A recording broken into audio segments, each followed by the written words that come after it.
হযরত ওমর তিনি মিশরের গভর্নরকে খবর দিলেন। মিশরের গভর্নর এলো, হযরত ওমর বললেন, ও মিশরের গভর্নর, বসো, তোমার সঙ্গে কথা আছে। ছেলেকে ডেকে বললেন, আব্দুল্লাহ তাড়াতাড়ি ঘরের মধ্য থেকে কিছু খাবার নিয়ে আসো। হযরত আব্দুল্লাহ শুকনা রুটি আর জাইতুনের তেল আনলেন। হযরত ওমর বিসমিল্লাহ বলে খাওয়া শুরু করে দিলেন। তেলে ভিজাইয়া শুকনা রুটি খাচ্ছেন আর জিজ্ঞেস করছেন, গভর্নর তোমার মিশরের গোশতের দাম কত, আটার দাম কত, রুটির দাম কত, জিজ্ঞেস করতেছেন। বেশ আধা ঘন্টা মতো চলে গেছে। মিশরের গভর্নর বলছেন, আমিরুল মুমিনিন, আপনি কিন্তু অর্ধেক খাওয়া শেষ করছেন, আমি এখনো বিসমিল্লাহ বলিনি। কেন? কই যে শুধুই আচারের তেল আসছে, কোনো গোশত নাই, খাবার নাই, কি দিয়ে খাবো? হযরত ওমর বলেন, তোমার মুখ থেকে এই কথাটা বের করার জন্য এই অসময় আমি এই রুটিটা খাইছি। আমি শুনতে পেরেছি, রিলায়েবল সোর্সে জানতে পেরেছি, তুমি নাকি প্রতিদিন গোশত দিয়ে ভালো করে পেট পুরে আহার করো রুটি। কয় যে হ্যাঁ হুজুর, আমি 3 বেলা গোশত রুটি খাই। হযরত ওমর বলছেন, তোমার মিশরের সমস্ত জনগণ এরকম খেতে পারে? কয় না, তা তো পারে না। হযরত ওমর বলেন, মিশরের গভর্নর, তোমার জনগণ সবাই যখন খেতে পারে না, একা মজা লুটতেছো, কিয়ামতের দিন তোমার এই জিহ্বা জাহান্নামের কেচি দিয়ে কাটা হবে। ও গভর্নর শোনো, আমার মদিনায় দুর্ভিক্ষ দেখা দিয়েছে, আমার জনগণ সবাই খেতে পারে না গোশত রুটি, কেউ পারে কেউ পারে না। সেই জন্য আমি এই জৈতুনের তেল দিয়া আচার দিয়ে আমি রুটি খাই। আমি শপথ করেছি, যেদিন আমার মদিনার সবাই গোশত রুটি খাইতে পারবে সেদিনও আমি গোশত খাবো। সুবহানাল্লাহ। ইসলামের রাষ্ট্রপ্রধান, রাষ্ট্র প্রশাসক, শাসনকর্তা এইভাবে করে দেখাইছেন তাদের দায়িত্ব পালনের চরম পরাকাষ্ঠা। এই জন্য শ্রেণী সংগ্রাম সেখানে হয়নি। ভাইরা আমার, এইভাবে করে হযরত ওমর গভীর রাত্রে ঘুরতেছেন, ঘুরে ঘুরে দেখেন এক বাড়ির ভিতরে আলো জ্বলতেছে, কান্নার আওয়াজ আসে। হুজুর ভিতরে ঢুকলেন। হযরত ওমর যে বলেন, ওগো মহিলা, তুমি তো বড় বেশি জালেম, এত রাত হয়েছে এখনো কেন তুমি রান্না করনি? ছেলেপেলেরা কান্দে কেন? মেয়ে লোককে বলতেছেন, আমির হে পথিক, তোমারে আমি চিনি না, তুমি আমারে জালেম বলতে পারো না। 3 দিন পর্যন্ত আমি কিছু খাই নাই, আমার এই বাচ্চারা কিছু খায়নি, আজ তারা শুনতে চায় না, ঘুম আসে না, সেই জন্য হাড়ির ভিতরে পানি দিয়ে আর পাথর দিয়ে নাড়াচাড়া আমি করতেছি আর বলতেছি গোশত রান্না হতেছে, একটু পরে খাবি। ফাঁকি ঝুঁকি ওর মধ্যে গোশত নাই। হযরত ওমর বলেন, আমার যেন পা থরথর করে কেঁপে উঠল।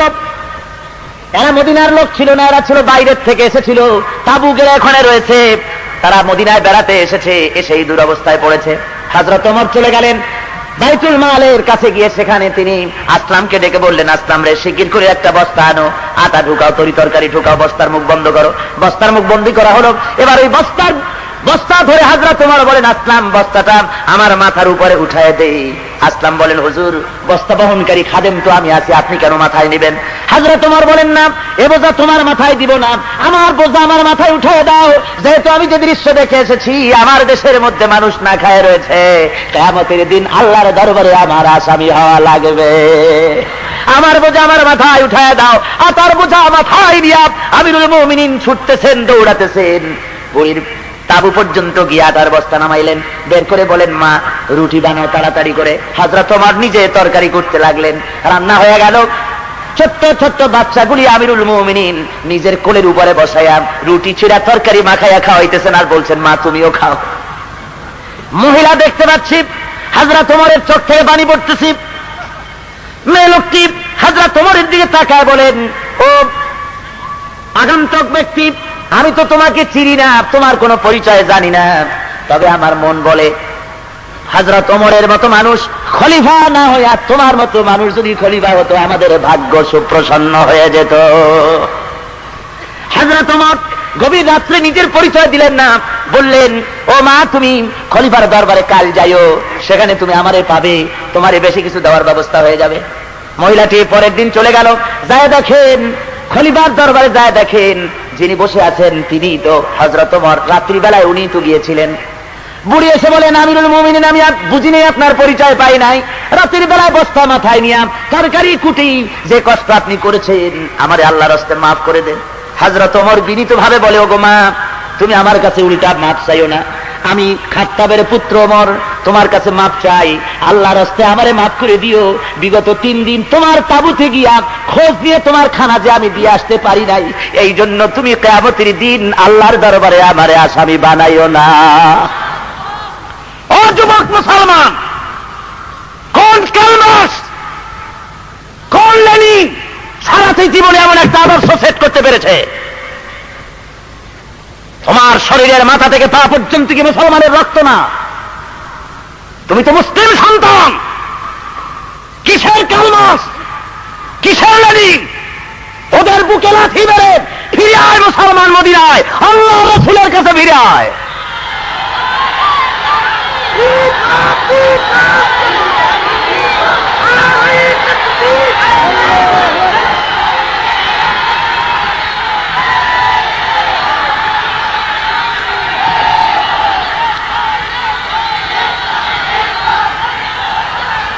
ভাইরা আমার, ভাইরা আমার, আল্লাহ রাব্বুল আলামিন এই সমাজ, এই সুন্দর সমাজ প্রতিষ্ঠা করেছিলেন মদিনায়। কোথায় করেছিলেন? রাসূল করেছিলেন। মদিনায় যে সমাজ কায়েম হয়েছিল, সেই সমাজ কায়েম এত সহজে হয় নাই, রক্ত দেওয়া লেগেছিল। জোরে কোন লাগে নাই?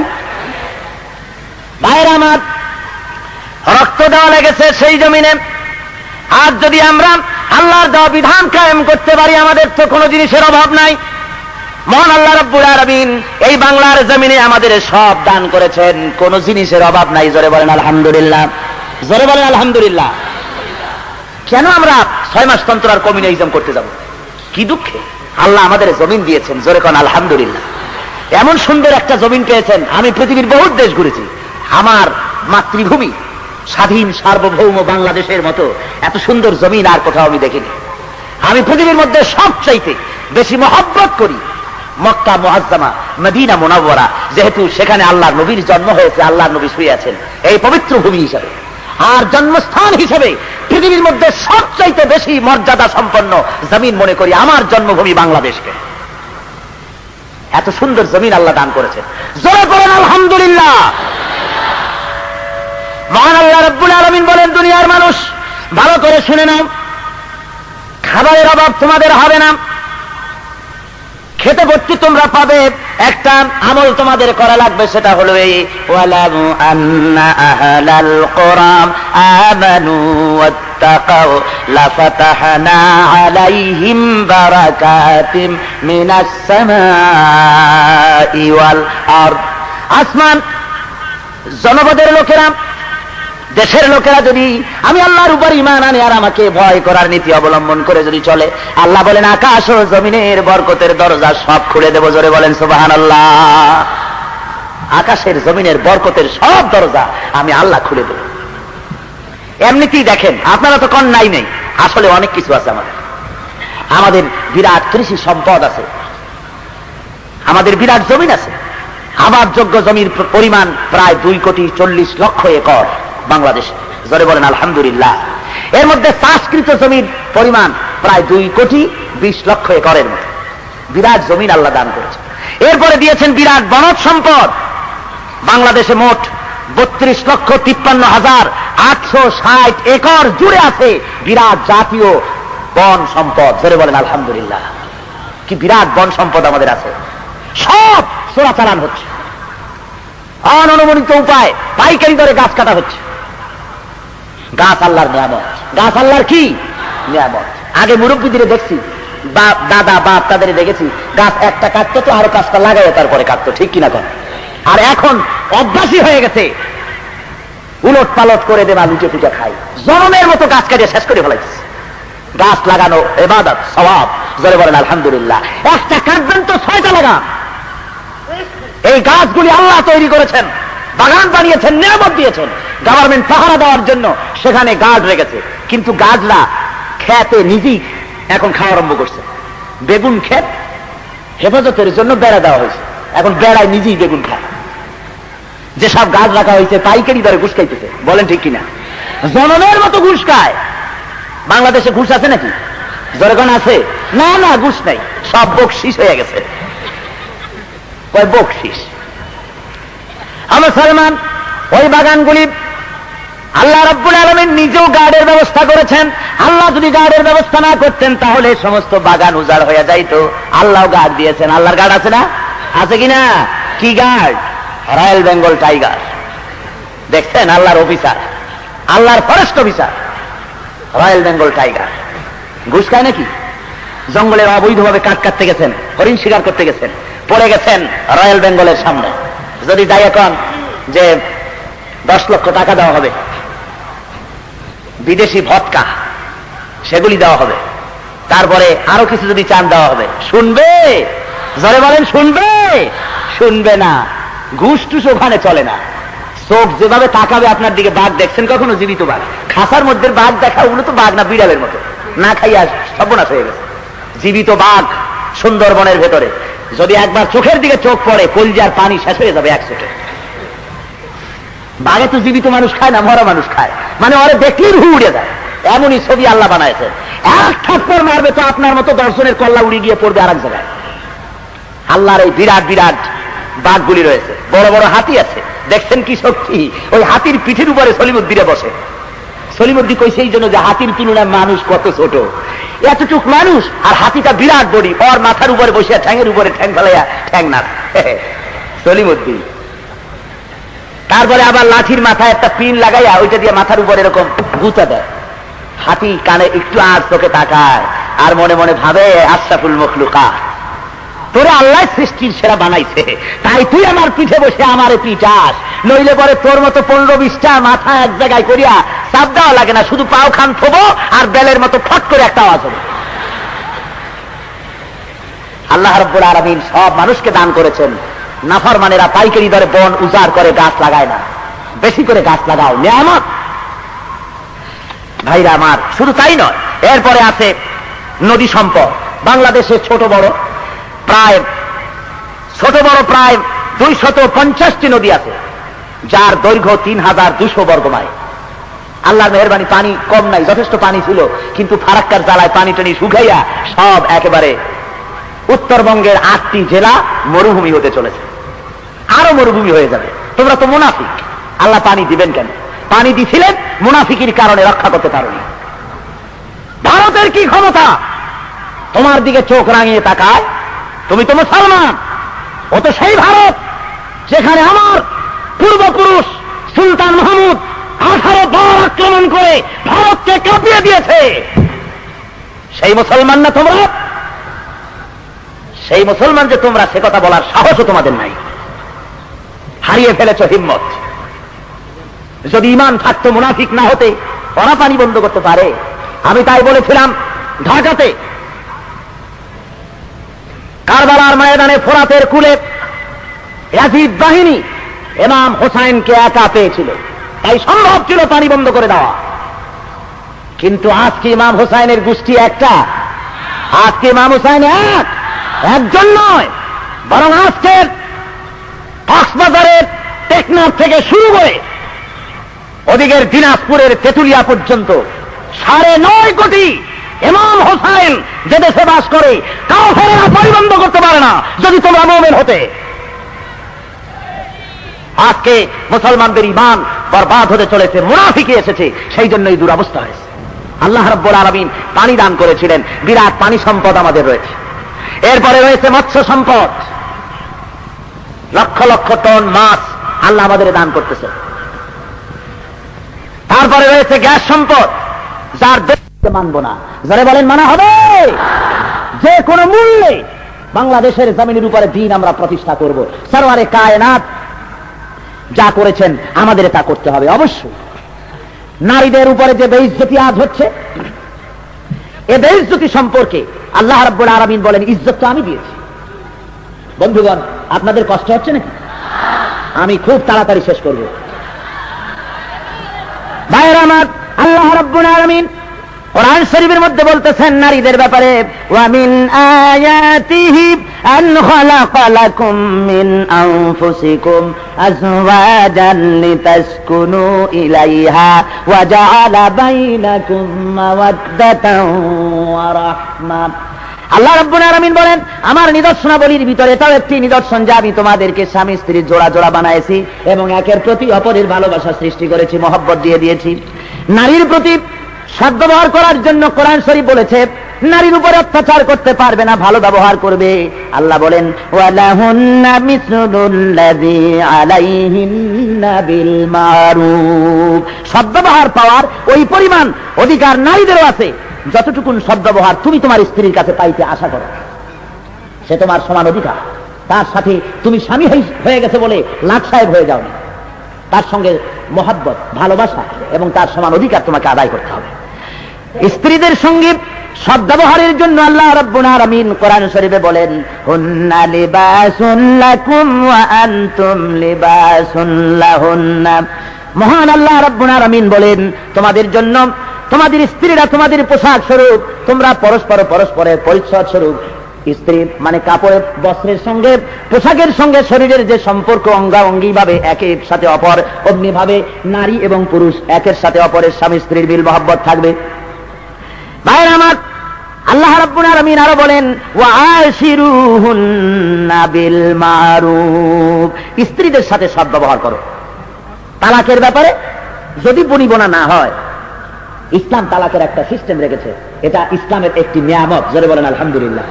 এটা নিয়ামত। অনেকে বলে, যারা বোঝে না তারা বলে যে ডাক্তার নারীর উপরে জুলুম। না, জুলুম না। স্বামী যদি নপুংসক হয়, স্বামী যদি অকর্মণ্য হয়, দাজ্জাল মার্কা হয়, জালিম হয়, তাহলে চিরকাল এই নারী তার স্বামীর অধীনে থাকবে। ইসলামের ব্যবস্থা করেনি। ইসলাম বলেছে কোর্টের মাধ্যমে নিকাহ ফাসখ করিয়ে তুমি আলাদা স্বামী গ্রহণ করতে পারো, নারীর অধিকার আছে। যারা বলেন সুবহানাল্লাহ। আর স্ত্রী যদি জালিমা হয়, অত্যাচারিণী, দ্বিচারিণী, স্বামীর কথা শোনে না, অন্যায় অবৈধভাবে চলে, এ ধরনের যদি হয়, তাহলে স্বামী তার চিরদিন নিয়ে মরবে। আল্লাহ কয় যে না।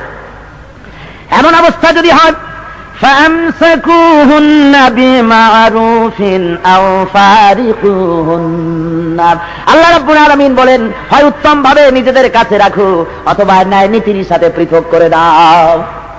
হয় ভালোভাবে রাখো, না হয় ন্যায় নীতির সাথে বিদায় করে দাও। পাইকারি দরে মানে বাপের বাড়ি ফালায় ফিরে ঝুলাই রাখবা, এইটা পারবা না। সুবহানাল্লাহ।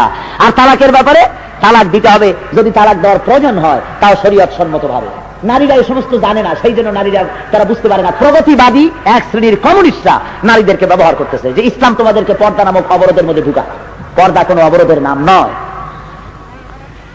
নারীকে 3 তালাক যে ব্যবস্থা করা হয়েছে, 3 তালাক একসাথে দেওয়া বিদআত। নারীকে এটা জানতে হবে মসলা। তালাক হবে 3 মাসে, 3 তহুরে এক তালাক হবে। যদি তাকে কন্ট্রোল করার জন্য প্রথমে অবাধ্য স্ত্রী 1 তালাক দাও, বিছানা আলাদা করে দাও। তারপরে দেখো 1 মাসের মধ্যে যদি ফিরে আসে, তাহলে তাকে রুজু করে দাও। যদি 1 মাসে না হলে 2য় তালাক দাও। 2 মাস বসে যদি তার মন মগজ ভালো হয়, যদি ফিরে আসে ভালো কথা। এরপরেও যদি ফিরে এলো না, 3 মাসে তারপরে 3 তালাক করে দাও। কি সুন্দর বিধান। জোরে বলেন সুবহানাল্লাহ। একসঙ্গে 3 তালাক দেওয়া ঠিক নয়, বিধান। আর লোকেরা 3 তালাক একসাথে দেওয়ার দূরের কথা। কিছু গোয়ার গোবিন্দ স্বামী আছে, তালাক দিতে যায় কয় যে তোরে দিলাম, তোর মায়েরে দিলাম, 1 তালাক, 2 তালাক, 3 তালাক, একেবারে চট্টগ্রাম থেকে মক্কা শরীফ পর্যন্ত তালাক দিলাম। জোরে কর নাউজুবিল্লাহ, জোরে কর নাউজুবিল্লাহ। হারাম শরীয়তের কোন বিধান নিয়ে ভাবে তামাশা করা। আমি 22 তারিখের ইত্তেফাক পত্রিকায় দেখলাম, সেখানে নতুন খোরপোশের আইন তৈরি হতেছে বলে একটা খবর এসেছে। সে খবরটি, পত্রিকার কাটিংটি আমার হাতে আছে, ইত্তেফাক 22 তারিখ, প্রথম পৃষ্ঠা। ওখানে লেখা হয়েছে, তালাক প্রাপ্তা মেয়েদের পুনরায় বিবাহ না হওয়া পর্যন্ত সাবেক স্বামী খোরপোশ দিতে বাধ্য থাকিবে। এই মর্মে সরকারের আইন প্রণয়নের উদ্যোগকে মহিলা পরিষদ স্বাগত জানিয়েছে। মহিলা বিষয়ক মন্ত্রণালয় এই আইনের প্রস্তাবমূলক সুপারিশে আইন মন্ত্রণালয় পাঠাইছে। এই পত্রিকার এই খবরের শেষ অংশে, শেষ পৃষ্ঠায় কয়েকজন কমিউনিস্টের নাম আছে। তারা মেয়েদেরকে এভাবে উদ্বুদ্ধ করেছে এই আইনকে পাস করাবার জন্য। আমরা গভর্নমেন্টকে জানাই দিতে চাই, কোরআন শরীফ খেল তামাশার বিষয় নয়। গভর্নমেন্ট পারিবারিক আইন নিজে পরিবর্তন সংযোজন করার কোন অধিকার নাই। পারিবারিক আইন আল্লাহ নিজে করে দিয়েছেন। স্বামী যদি স্ত্রীকে তালাকি দিল, স্বামীর সাথে স্ত্রীর সঙ্গে স্বামী স্ত্রী আর সম্পর্কই রইল না। 3 তহুরের অর্থাৎ 3 মাস 10 দিনের খোরপোশ পাবে স্ত্রী। অথবা গর্ভবতী যদি হয়, তাহলে প্রসব না হওয়া পর্যন্ত স্বামীর কাছ থেকে, প্রাক্তন স্বামীর কাছ থেকে সে খোরপোশ পাবে। এর চাইতে এক দানা, একটা সুতা সে পেতে পারে না। জেনারেল সাহেব, মেহেরবানি করে ইসলামের পারিবারিক আইনের উপরে হস্তক্ষেপ করবেন না। এটাকে বন্ধ করে দিন। আইয়ুব খানের মতো লৌহ মানব টিকতে পারে নাই পারিবারিক আইনের উপরে হস্তক্ষেপ করার ফলে। আল্লাহ রাব্বুল আলামিন গজব দিয়ে বিদায় করে দিয়েছেন। সুতরাং ইসলামী আইনের ব্যাপারে কোন কমিউনিস্টের প্রস্তাব মুসলমান মানতে পারে না। জোরে বলেন পারেন? আমি মা বোনদের বলবো, ইসলাম আপনাকে সবচেয়ে বড় অধিকার দিয়েছে। স্বামীকে আপনি তালাকও দিতে পারেন যদি প্রয়োজন হয়। অকর্মণ্য, নপুংসক, অত্যাচারী স্বামী যদি হয়, প্রয়োজন বোধে কোর্টের মাধ্যমে তালাক দেওয়ার অধিকার আপনাকে দেওয়া হয়েছে। নারীকে পড়াশোনার ব্যবস্থা করা হয়েছে, মহারানা দেওয়ার ব্যবস্থা করা হয়েছে। মহারানার টাকা দিয়ে সে যদি কোটি টাকারও মালিক হয়ে যায়, কোটি টাকার মালিক হয়েছে স্ত্রী, তাহলে সেই মহারানার টাকা দিয়ে, কোটি টাকা দিয়ে 1 টাকাও স্বামী নিতে পারবে না। ও টাকা সব তার। আর তারপরে স্বামীর ফরজ দায়িত্ব স্ত্রীকে খাইতে দেওয়া, পড়তে দেওয়া। জোরে বলেন সুবহানাল্লাহ। এখন কেউ কেউ বলে নারীকে তো ইসলাম ঠকাইছে, কমিউনিস্ট লিডাররা বলে, কমিউনাইজমের লোকেরা বলে নারীকে ঠকাইছে ইসলাম। কেমনে? কয় যে 2টা মেয়েতে যা পায় তা পায় 1টা ছেলেতে, এখানে ঠকাইছে। চোখটা একটু বড় করিয়া কোরআন শরীফ ভালো করে পড়ো, তাহলে ভুল ভেঙে যাবে। নারীকে ইসলাম ঠকায় নাই, বরং বেশি দিয়েছে। ছেলে তো পেলে শুধু পিতার কাছ থেকে, এই জায়গায় তুমি বড় করে দেখলে, কিন্তু মেয়ে কয় জায়গা থেকে পায় তা দেখছো? মেয়ে শুধু পিতার কাছ থেকে পায় না, মেয়ে পিতার কাছে পায়, স্বামীর কাছে পায়, ভাইয়ের কাছে পায়, মায়ের কাছে পায়, ছেলের কাছে পায়। 5 জায়গা দিয়া পায় মেয়ে, আর ছেলে শুধু পায় 1 জায়গা দিয়া। আর তোমরা বলো নারীকে ইসলাম ঠকাইছে, তাহলে জিতাইলো কি তোমার কালমাচ বাবাজি? কে জিতাই দিল? কে জিতিয়েছে? ইসলাম জিতিয়েছে নারীকে। যারা বলেন সুবহানাল্লাহ। মুসলমান শুধু তাই নয়, খরচের বেলা নারী তা পায়ে 5 জায়গা দিয়া খায় স্বামীরটা। এরপরে মেহমান যদি আসে শ্বশুর বাড়ির, খরচ কার? স্বামী। নিজের বাড়ির মেহমান আসছে, খরচ কার? বন্ধু বান্ধব আসছে, খরচ কার? মেয়ে লোক যদি কোটিপতি হয়, সে খরচ করে না যে তোমার মেহমান আসছে, তাতে কি আমার কাজ কলা নাকি, তুমি খাওয়াও। মেয়ে লোকের খরচ কি? তার পায়েও বেশি খরচ। খরচ বেশি কিছু না, লেটেস্ট মডেলের একটা শাড়ি অথবা বিদেশি একটা লিপস্টিক, এই পর্যন্ত, আর খরচ নাই। তো ইসলাম নারীকে জিতাইলো না ঠগাইল? ভাইরা আমার, শুধু তাই নয়, নারীকে আল্লাহ রাব্বুল আলামিনের হাবিব বলেছেন। এক সাহাবী এসে রাসূলকে বলতেছেন, ইয়া রাসূলুল্লাহ, আপনি জিহাদের কথা বলেছেন, আপনি বলতেছেন আল জান্নাতু তাহাতা জিলালিস সায়ুফ, জান্নাত হলো তরবারির ছায়াতলে। লোকেরা জিহাদের দিকে যেতেছে, মেহেরবানি করে আমাকে তরবারি দেন, আমিও জিহাদের ময়দানে যাব। হুজুর বলেন, ও যুবক, তোমারে দেখলে মনে হয় তোমার বাড়িতে বুড়ি মা আছে বলে মনে হয়। যুবক বলে, হ্যাঁ হুজুর, আমার বাড়িতে বুড়ি মা আছে। হযরত রাসূল বলেন, ও যুবক, জিহাদের ময়দানে যাওয়া লাগবে না, বাড়ি গিয়া বুড়ি মায়ের খেদমত আদায় করো। যুবক কেঁদে ফেলল। যুবক কেঁদে বলেন, ইয়া রাসূলুল্লাহ, আমি চেয়েছিলাম জিহাদের ময়দানে গিয়া তরবারির তলে মাথা দিয়া শহীদ হয়ে যায়, আর আপনি আমারে বাড়ি পাঠায় দিতেছেন। হুজুর বলেন, যুবক শুনে নাও, জিহাদের ময়দানে তরবারি দিয়া কল্লা কাটাইয়া বেহেশতে যেতে হয়, আর মায়ের খেদমত করে কল্লা সাথে থাকা অবস্থায় আল্লাহর জান্নাতের সুযোগ আছে। সুবহানাল্লাহ। ইসলাম নারীর মর্যাদা বাড়ালো না তো কে বাড়িয়েছে? মায়ের চাইতে মাসির দরদ বেশি। নারী নির্যাতন কারা করে? কারা নারীর সম্মান লঙ্ঘন করলো? ইসলাম করেনি, করেছে তারা যারা নারী রিসিপশনিস্ট পত্রিকায় দেয়, মহিলা রিসিপশনিস্ট চাই। 18 বছর 20 বছর বয়স হতে হবে, স্বাস্থ্য ভালো হতে হবে, অবিবাহিত হতে হবে। লম্পট। পুরুষের অফিসে মহিলা রিসিপশনিস্টের কিসের প্রয়োজন? যারা বলেন কোন প্রয়োজন আছে? দেশের নেতারা, রাষ্ট্রীয় নেতারা রাস্তা দিয়ে যান, মেয়ে লোকগুলি রাস্তায় দাঁড়িয়ে ফুল ছিটাবার কিসের প্রয়োজন? জিজ্ঞেস করি। হারাম। পরনারীর সাথে হাত মিলানো হারাম, জেনার গুনাহ হবে। আপনারা নারীদের বক্তৃতা শুনতে যান, হারাম। কোরআন শরীফ বলেছে, কুল্লিল মুমিনিনা ইয়াগুদ্দু মিন আবসারিহিম। আমার বাপের কথা শোনাতে আসি নাই, আল্লাহর কথা শুনাতে এসেছি। আল্লাহ বলছেন, নবী বলে দেন, মুমিনরা যেন পরনারী থেকে চক্ষুকে নিম্নগামী করে। আর স্ত্রীদের বলা হয়েছে, কুল্লিল মুমিনাত ইয়াগুদ্দুনা মিন আবসারিহিন্না। ও মুমিন মহিলারা, তোমরাও নিজেদের চোখকে পরনারী থেকে নিম্নগামী করে রাখো। হ্যাঁ, পর পুরুষ থেকে নিম্নগামী করো। সুতরাং আজকে এটা হচ্ছে না, যার জন্য জেনা ব্যভিচার পাইকারি দরে বাড়তেছে। ইসলাম বলেছে পর্দায় থাকার জন্য, আর নারী পর্দা থেকে বেরিয়ে এসছে। কাজী নারী নির্যাতন কারা করতেছে? ইসলাম করতেছে না। আর মুসলমানদের আমাদের বলে কি, আমরা যখন এই নারী নির্যাতনের বিরুদ্ধে কথা বলি যে তাদের পর্দায় রাখা হোক, ওরা তখন বলে যে নারীদেরকে অবরোধ প্রথার মধ্যে ঢুকিয়ে দেওয়া হতেছে। আমাদের বলে এরা হলো রিয়াকশনারি, প্রগতিশীল, গোঁড়া, মৌলবাদী, ফান্ডামেন্টালিস্ট। আবার কোন কোন রাষ্ট্রীয় নেতা তারা আবার বলেন, আমি ধর্মভীরু, আমি মৌলবাদী নই। মুসলমান, আমাদের যদি তোমরা মৌলবাদী বলো, প্রতিক্রিয়াশীল বলো, ওরা মনে করে মৌলভী সাহেবরা বাংলা বোঝে না। আমরাও বাংলা পড়ছি, ইংরেজিও পড়ছি, বুঝি।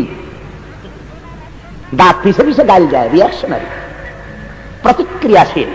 আমি বলি একবার না, দুইবার না, আমরা লক্ষ কোটিবার প্রতিক্রিয়াশীল।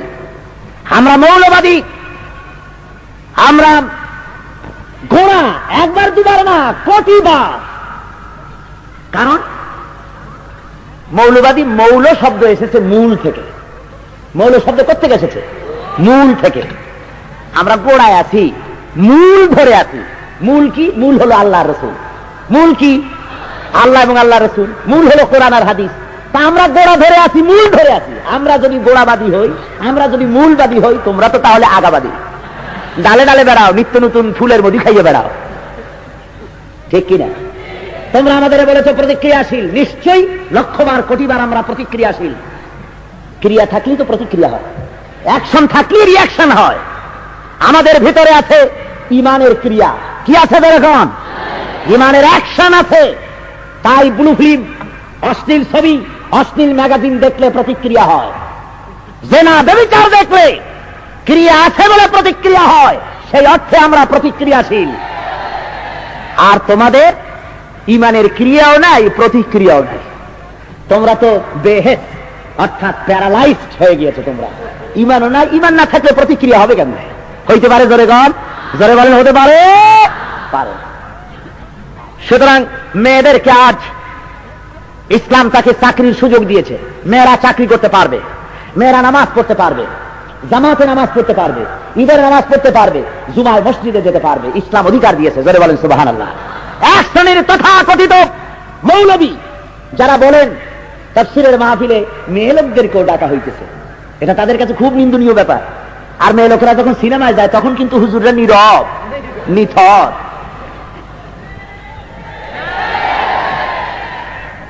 মুসলমান, ইসলাম যা বলেছে তার চাইতে বাড়াইও না। আল্লাহর নবীর মসজিদ, মসজিদে নববী, যেখানে এক রাকাত নামাজ পড়লে 50,000 রাকাতের নামাজের সওয়াব হয়, সেই মসজিদে আল্লাহর নবী নিজে মেয়ে লোকদের জায়গা সংরক্ষণ করেছেন, সংরক্ষিত করেছেন। একটা দরজা রেখেছেন আল্লাহর নবী নিজে, যে দরজার নাম বাবুন নিসা, মহিলাদের দরজা। সুবহানাল্লাহ। ইসলাম অধিকার দেয়নি তো কে দিয়েছে? নারীদের জন্য মসজিদে নববীতে আলাদা জায়গা সংরক্ষিত, একটা অন্থার জায়গা মেয়ে লোকদের জন্য। যেরকম সুবহানাল্লাহ। মেয়েদের অধিকার ইসলাম দিয়েছে, দেয়নি মার্কস, লেনিন, হেগেল, মাও সেতুং, ডারউইন, সমাজবাদী, জড়বাদী, এই কমিউনিজমের লোকগুলি তারাই দেয়নি। এরা নারীকে চেয়েছে ভোগ করতে। তাই বলেছে, ও মহিলারা তোমরা এসো, তোমরা এসো, দুফুর্তি পুরুষের সাথে কাঁধে কাঁধ মিলিয়ে, পুরুষ আর নারী সমান শক্তি বাংলাদেশে, আমাদের পাশে এসে দাঁড়াও। পাশে আসলি তো সুবিধা। নাউযুবিল্লাহি মিন যালিক। বেয়াদব। মেয়েদের জায়গা ভিন্ন, তোমার পাশে নয়। এরা মিছিল করতে গিয়ে মেয়েদেরকে সামনে নেয়। হারাম, লম্পট। নইলে পরে মিছিলে মেয়ে লোক নেয় কেন? মেয়ে লোক কেন রাজনৈতিক মঞ্চের পরে বেহায়া হয়ে বক্তৃতা করবে? বুখারী শরীফের হাদিস, বুখারী শরীফের হাদিস, আল্লাহর নবী বলেন, লান ইউফলিহা কওমুন ওয়াল্লাহু আমারাহুম ইমরা। রাহুল বুখারী। কোরআন শরীফের পরে সহিহ কিতাব আকাশের নিচে জমিনের উপরে যদি থাকে তার নাম কি? বুখারী শরীফ। আল্লাহর নবী বলছেন, যদি কোন দেশের লোকেরা তাদের জাতীয় সমস্যা সমাধান কোন নারীর হাতে ছেড়ে দেয়, সে জাতির কল্যাণ কোনদিন হবে না। সুতরাং ওরা বলে নারীদের দাও, ময়দানে আসুক 50-50। 50-50 করতে গিয়া রাস্তায় নামাই দিয়েছে পাথর ভাঙ্গার জন্য। আমি ওই যখন মেয়ে লোকদের দেখি রাস্তায় পাথর ভাঙ্গে, তখন আমি বলি যে ঠিক আছে ভাঙ্গো। সমান অধিকার যখন চাইছো, ইসলাম যা দিয়েছে তার চাইতে বেশি, এরপর রিক্সা চালাবা, সমান অধিকার। সাম্পানে উঠবা, সাম্পান চালাইবা, সুবেরি গাছে উঠে সুবেরি পারবা। কিন্তু তুমি মায়ের জাত, তোমাকে আল্লাহ এভাবে ইজ্জত নষ্ট করতে চায়নি। তুমি মায়ের জাত, তুমি শ্রদ্ধার পাত্র। জোরে বলেন সুবহানাল্লাহ। রাসূলের কাছে একজন এসে বলছে, হুজুর খেদমত করবো কার? হুজুর কয় তোমার মায়ের। তারপর কার? তোমার মায়ের। তারপর কার? তোমার মায়ের। তারপর কার? হুজুর বলেন তোমার কি কার? মায়ের কথা কয়বার বললে? আমার মায়ের জাতিরা, আমার বোনেরা, তোমাদের ইজ্জত ইসলাম পিতার চাইতে 3 গুণ বাড়ায় দিয়েছে। সুবহানাল্লাহ, জোরে বলেন সুবহানাল্লাহ। তোমাদের ইজ্জত নষ্ট করতেছে রুশপন্থীরা, আমেরিকাপন্থীরা তোমাদের রাস্তায় নামিয়েছে, পুরুষের পাশে চাকরি দিয়েছে। মেয়ে লোক চাকরি করবে কিন্তু তার ভিন্ন কক্ষ হতে হবে। ব্যাংকে চাকরি করবে, কল কারখানা, ক্ষেত খামার, অফিস আদালত, প্রয়োজন বোধে মেয়ে লোক চাকরি করতে পারবে, কিন্তু তার ভিন্ন ক্ষেত্র হতে হবে, পুরুষের সাথে কোনো সম্পর্ক থাকবে না। ঠিক বলছি নাকি? আজকের যত গার্মেন্টস ফ্যাক্টরি হয়েছে বাংলাদেশে, আমি এগুলিকে আল্লাহর গজব বলে মনে করি। নারীদেরকে শ্রমিক হিসাবে বেশি করে নিয়েছে কেন? আমরা জানি এই পুঁজিবাদী লোকগুলি নারীর লেবারটা সিট খুব কম পয়সায়, ওরা হরতাল করতে নামতে পারে না, ওরা বক্তৃতা করতে পারে না, সেই জন্য কম দামে মেয়ে লোকগুলি নিয়ে গার্মেন্টসে ভর্তি করানো হয়েছে। হাজার হাজার নারীদের পর্দা লুণ্ঠন করা হয়েছে, এগুলো জেনা ব্যভিচারের আড্ডায় পরিণত হয়ে গেছে। সুতরাং নারীর কর্মক্ষেত্র আলাদা হতে হবে। হাদিস থেকে কথা বলছি, ওলামা কেরাম হাজার হাজার আছেন। বলুন, হযরত আয়েশা সিদ্দিকা রাদিয়াল্লাহু তাআলা আনহা জিহাদের ময়দানে যান নাই? 6 লক্ষ হাদিসের হাফেজা, 30 পারা কোরআনের হাফেজা, বিদুষী মহিলা, গোটা বিশ্বের সমস্ত মুমিনের মা হযরত আয়েশা সিদ্দিকা রাদিয়াল্লাহু তাআলা আনহা হুজুরের সঙ্গে জিহাদের ময়দানে গিয়েছে। শুধু তাই নয়, জিহাদের ময়দানে গিয়ে মুসলিম মহিলারা আহত সৈনিকদেরকে ব্যান্ডেজ করেছে, ফার্স্ট এইডের কাজ করেছে তারা। মহিলারা প্রয়োজন বোধে সমস্ত কাজ করেছে। সুতরাং মেয়েরা চাকরি করতে পারবে, সব পারবে, কিন্তু কোন মেয়ে লোক মুসলমান দেশে পুলিশ বানাইয়া প্রেসিডেন্টের সামনে, নেতাদের সামনে টাইট ফিট জামা গায়ে দেওয়া, লেফট রাইট করবার অধিকার দেওয়া হয় নাই। মহিলা পুলিশ হয়, মহিলা পুলিশ হওয়ার দরকার কি? আমি এয়ারপোর্টে একদিন জিয়াউর রহমান সাহেবের সময় এক মহিলা পুলিশের সাথে দেখা। আমি বললাম, মা তুমি পুলিশ হয়েছো কেন? কয় যে জাতীয় সম্পদ হেফাজত করার জন্য। আমি বললাম, মা আল্লাহ তোমার যে সম্পদ দিচ্ছে তাই হেফাজত করতে তো 10টা পুলিশ লাগে কমসে কম, তুমি জাতীয় সম্পদ হেফাজত করবা। মহিলা পুলিশ প্রয়োজন। কোথায় প্রয়োজন? মহিলা পুলিশ প্রয়োজন মহিলা চোর তার দেহ তল্লাশির জন্য, তার ফিজিক্যাল টর্চারের যদি প্রয়োজন হয় তাহলে সেখানে মহিলা পুলিশ লাগবে। বিদেশ থেকে আগত মহিলা যাত্রী দেহ তল্লাশির জন্য মহিলা পুলিশের প্রয়োজন, লেফট রাইট করার জন্য নয়, চোর ধরার জন্য। নারীর স্বতন্ত্র ক্ষেত্র, ইজ্জত আর সম্মানের ক্ষেত্র দিয়েছে ইসলাম। যারা বলেন কে দিয়েছে? ইসলাম দিয়েছে।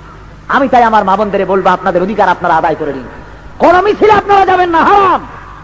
মেয়েরা যদি মিছিলে বের হয়, যদি দরকার হয় বোরখা পরিহিতা হয়ে ইসলামের জন্য ময়দানে নামবেন। যদি ডাক আসে জিহাদের, তাহলে শুধু নারী নয়, পুরুষ নয়, নারীরাও বোরখা পরে রাস্তায় বেরিয়ে আসবে। যদি প্রয়োজন হয় তাহলে সে ধরনের ডাক আসবে ইনশাআল্লাহুল আজিজ। এছাড়া জায়েজ নাই ঘর থেকে বের হওয়া। আপনাকে সব রকমের অধিকার ইসলাম আপনার জন্য রেখেছে। সুতরাং ইসলামের এই অধিকারগুলি আদায় করবার জন্য, এই অধিকার ভোগ করার জন্য নারীদেরকে ইসলামী বইপত্র পড়ার জন্য আমি অনুরোধ করছি। মেয়েদেরকে আমি বলবো, আপনারা আপনাদের সংসারকে ইসলামের দুর্গ বানান। ছেলেপেলেরা যেন ইসলাম আপনার ঘরের ভিতর থেকে ইসলাম যেন শিখতে পারে। জোরে বলেন আলহামদুলিল্লাহ। ছেলে মেয়েদের ভালো ভালো নাম রাখুন। আজকে নামেরও সর্বনাশ হয়ে গেছে।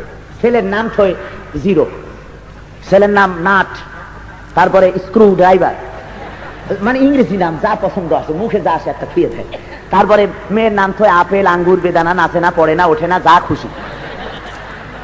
ইসলামী নাম রাখুন, ভালো হবে, ভালো হবে। ভাইরা আমার, আল্লাহর দেওয়া বিধানকে জমিনে কায়েম করার জন্য মুসলমানদেরকে আজকে সংগ্রামে আসতে হবে। আল্লাহর নবী জিহাদের ময়দানে এসেছিলেন, রক্ত দিয়েছিলেন। নবী আমার মুতার প্রান্তরে রোমকদের বিরুদ্ধে লড়াই করেছিলেন, বড় শক্তির সঙ্গে যুদ্ধ করেছেন। যদি প্রয়োজন হয় বাংলাদেশের মুসলমানদেরকেও জিহাদের ময়দানে আসতে হবে। রাজি আছেন? আল্লাহর নবী ঘোষণা করলেন রোমক সম্রাটের বিরুদ্ধে মওতের প্রান্তরে যুদ্ধ হবে। ওরা 3000 আসতেছে, ওরা 1 লক্ষ আসতেছে। হুজুর 3000 মুসলমান তৈরি করলেন, আর ওই 3000 মুসলমানদের মধ্যে প্রধান সেনাপতি হিসাবে আল্লাহর নবী নাম ঘোষণা করলেন। আমার পালক পুত্র হযরত যায়েদের নাম আমি ঘোষণা করলাম। 2 নম্বরে জাফর বিন আবি তালেব, 3 নম্বরে আব্দুল্লাহ বিন রাওয়াহা, 3 জন সেনাপতির নাম ঘোষণা করলাম। তোমরা বাড়ি গিয়া তোমাদের বিবি বাল বাচ্চার মায়ের কাছে বিদার সালাম করে আসো। ভাইরা আমার, একই জিহাদের ময়দানে একজন লাগবে মাত্র, একজন সেনাপতি লাগে, কিন্তু সেনাপতির নাম 3 জন বলা হলো। কয়জন? ওই 3 জন বুঝতে পেরেছেন যে আমরা যে জিহাদের ময়দানে যেতেছি জীবনে আর ফিরে আসতে পারবো না, জনমের মতো বিদায় হয়ে যাব। রাসূল তো 3 জনের নাম নিয়েছেন। হযরত যায়েদ বলেন, ইয়া রাসূলুল্লাহ, আপনি সালাম দিতে বলেছেন মা বাপকে, আমার আব্বা জানতো আপনি আমাকে অর্ডার করেছেন, আমি মেনে নিয়েছি। আর আবার মা হযরত আয়েশা ঘরের মধ্যে, আমি তাকে সালাম করতেছি, আমার কথা তো তিনি শুনেছেন, আমার তো আর কোনো জায়গায় যাওয়ার দরকার নাই। হযরতে জাফর চলে গেলেন নিজের বাড়ি গিয়ে বেগমকে ডেকে বলেন, ও বিবি সাহেবা, আল্লাহর নবী আমার নাম জিহাদের ময়দানে ঘোষণা করেছেন, আমি জিহাদে যেতেছি, আমাকে মাফ করে দিও।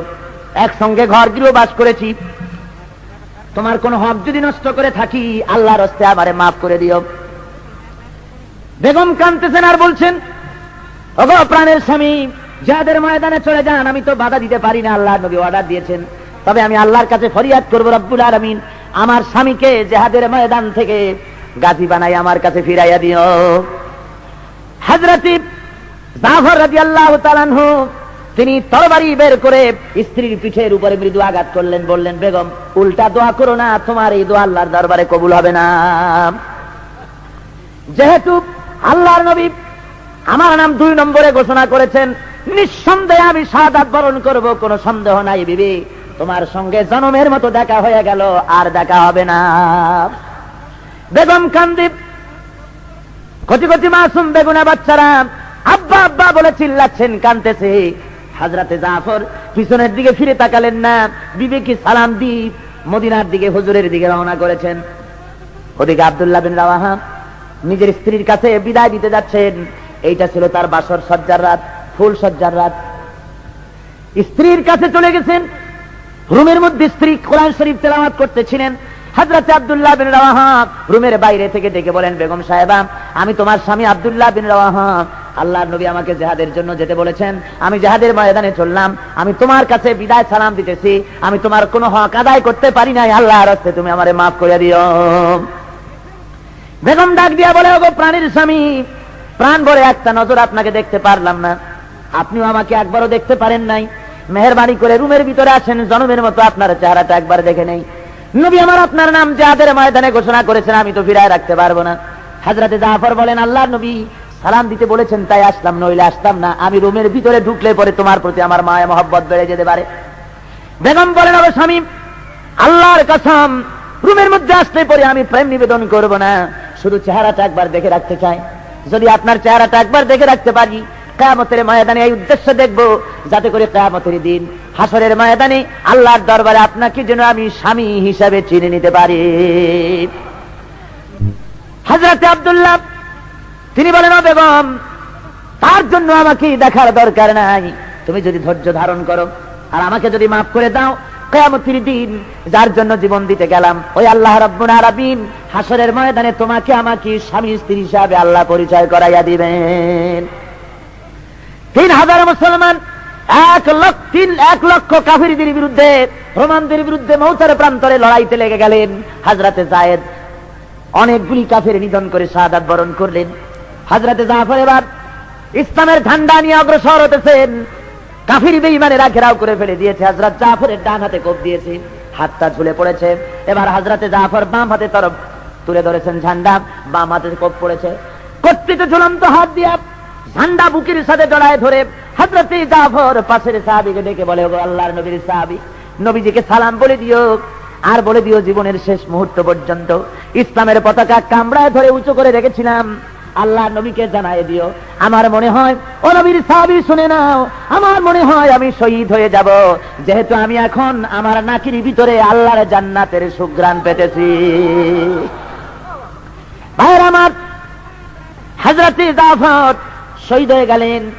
হযরতে আব্দুল্লাহ বিন রাওয়াহা, হযরতে আবু উবাইদা দুইজন মিলে চললেন ঝান্ডা ধরার জন্য। যেতে যেতে তারা গিয়ে দেখেন দূরে পতাকা উঠতেছে। মনে মনে ভাবলেন, আমরা যাওয়ার আগে পতাকা কে উড়ালো? কাছে গিয়ে দেখেন হযরতে জাফরের হাত পাও কাটা অবস্থায় ছিন্ন ভিন্ন হয়ে পড়ে আছে, দেহ একদিকে পা একদিকে, আর শূন্য মাথাটা খালি মাথা এক কোনায় পড়ে থেকে ইসলামের পতাকা কামড়ায় ধরে উঁচু করে রেখে দিয়েছেন। হযরতে আবু উবাইদা বলেন, হযরত জাফরের হাত পাও মাথা মস্তক সব এক জায়গায় করে দাফন করে দিলাম। রাতের বেলায় ঘুমায়া স্বপ্নে দেখি হযরতে জাফর আল্লাহর জান্নাতের ভিতরে উড়ে বেড়াতেছে। আমি জাফরকে জিজ্ঞেস করলাম, জাফর, আল্লাহ তোমার সঙ্গে কি ব্যবহার করেছেন? জাফর আমাকে বলেছেন, ওগো আবু উবাইদা, রব্বুল আলামিন জান্নাতের নাজ নিয়ামত আমারে দিয়া জিজ্ঞেস করেছেন, জাফর আর কি চাও? আমি বলেছি, আল্লাহ কিচ্ছু চাই না, জমিনে আর একবার পাঠাও। এইবার যদি জমিনে যেতে পারি, কাফেরদের বিরুদ্ধে লড়াই করি তোমার দিন কায়েম করবার জন্য, আমার জীবনটা তোমার জন্য আর একবার দিয়ে আসবো।